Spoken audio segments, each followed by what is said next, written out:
মেহেরপুর সদর উপজেলার ইছাখালী সীমান্ত এলাকা থেকে আব্দুল মান্নান নামে এক বাংলাদেশি কৃষককে আজ আটক করে নিয়ে যায় ভারতীয় সীমান্তরক্ষী বাহিনী বিএসএফ। প্রতিবাদে দুই ভারতীয়কে আটক করে বিজিবির হাতে সোপর্দ করেছে বাংলাদেশি গ্রামবাসীরা। পরবর্তীতে আজ দুপুরে বিজিবি ও বিএসএফ এর পতাকা বৈঠকের মাধ্যমে উভয় দেশের আটক ৩ নাগরিককে স্ব দেশের সীমান্তরক্ষী বাহিনীর মাধ্যমে ছেড়ে দেওয়া হয়। উল্লেখ্য, মঙ্গলবার ১১ই আগস্ট সকাল ৮:৩০টার দিকে সদর উপজেলার ইছাখালী সীমান্তের ১২৪-৪ এস নাম্বার পিলারের কাছে এই ঘটনা ঘটে। বিএসএফের হাতে আটক আব্দুল মান্নান ইছাখালী মসজিদ পাড়ার মৃত নূর বক্সের ছেলে।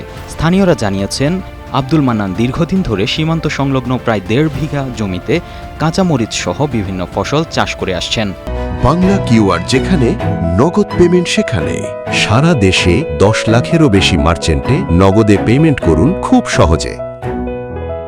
মঙ্গলবার সকালে যথারীতি তার জমির মরিচ ক্ষেতে কীটনাশক স্প্রে করতে গেলে বিএসএফ সদস্যরা তাকে ধরে নিয়ে যায়। বললাম যে এখানে বিএসএফ এসছে, তো একজন বলল বিএসএফ এসছে, আমার আব্বা গিয়েছে নাকি মাঠে। আমি বললাম আমার সাথে তো দেখা হয়নি, গিয়ে দেখছি ওরা ধরে নিয়ে চলে যাচ্ছে। ওদের অনেক অনুরোধ করলাম, দাদা আপনারা ছেড়ে দিয়ে যান, মুরব্বী মানুষ, পা ভাঙা মানুষ, চলতে ফিরতে পারে না, ছেড়ে দিয়ে যান। ওরা কি সারি ওরা শুনলো না, নিয়ে চলে গেল।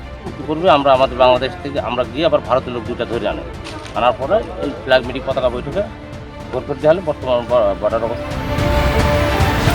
ভারতের পশ্চিমবঙ্গের নদিয়া জেলার তেহট্টা থানার অধীনস্থ ৫৬ বিএসএফ ব্যাটালিয়নের নবচন্দ্রপুর ক্যাম্পের টহল দল তাকে আটক করে নিয়েছে বলে জানা যায়। ঘটনাটি জানাজানি হলে স্থানীয়দের মধ্যে উত্তেজনা ছড়িয়ে পড়ে এবং কিছুক্ষণ পরেই স্থানীয় লোকজন সীমান্তের নোম্যান্স ল্যান্ডে থাকা দুই ভারতীয়কে আটক করে। তারা ভারতের পশ্চিমবঙ্গের নদিয়া জেলার তেহট্টা থানার লালবাজার গ্রামের মনমোহন দাসের ছেলে শচীন বর্মন এবং একই গ্রামের কুঞ্জু বিশ্বাসের ছেলে শ্রী নারায়ণ দেব। পরবর্তীতে তাদেরকে ইছাখালী বিজেপি ক্যাম্পে হস্তান্তর করে স্থানীয়রা।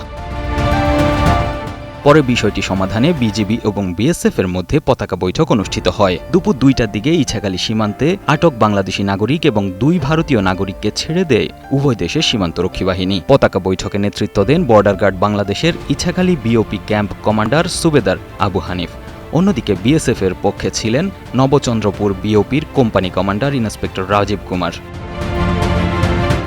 বর্তমানে পরিস্থিতি স্বাভাবিক রয়েছে বলে জানা গিয়েছে।